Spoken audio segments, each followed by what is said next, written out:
When I listen to Thelonious Monk, I feel his whole being, his whole life, all in that one moment with him.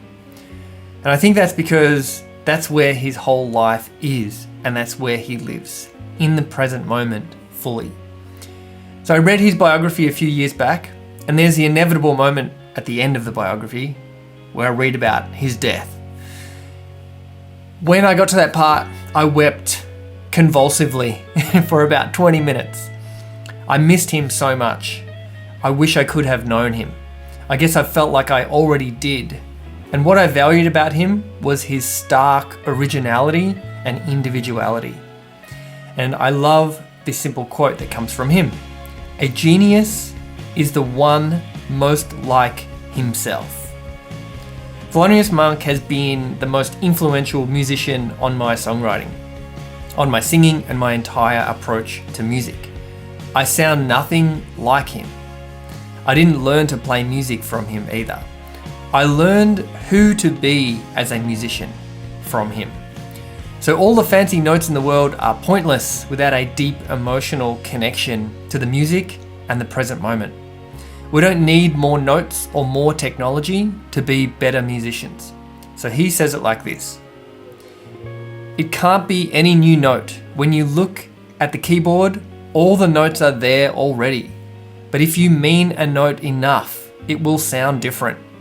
You got to pick the notes you really mean."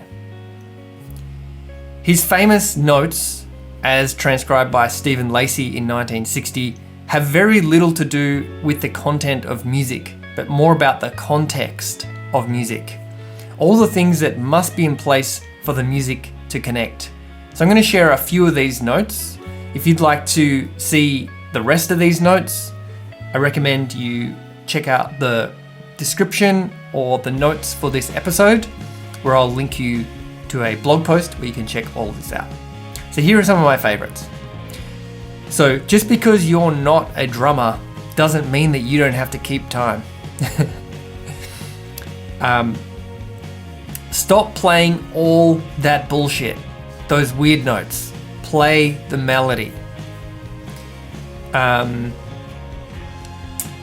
It must be always night, otherwise they wouldn't need the lights. Let's lift the bandstand.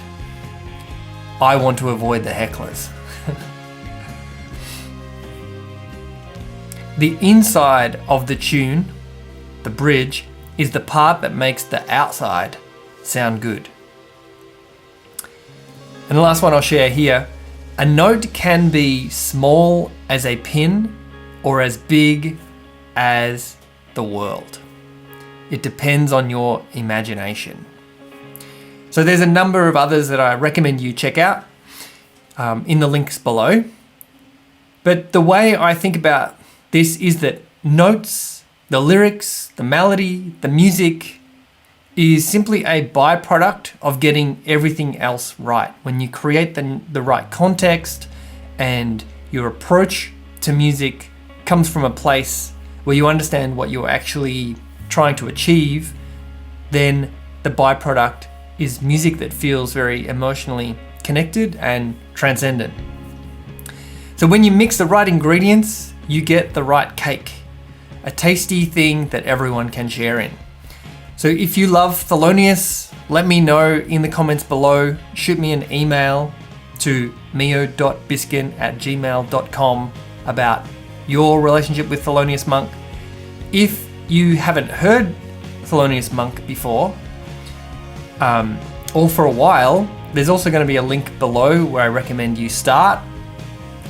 He is an incredible jazz musician, really the grandfather of bebop in jazz. He taught everyone else that really has gotten the credit for bebop, but he's amazing. So I'd also love to know which one of these tips resonates with you the most.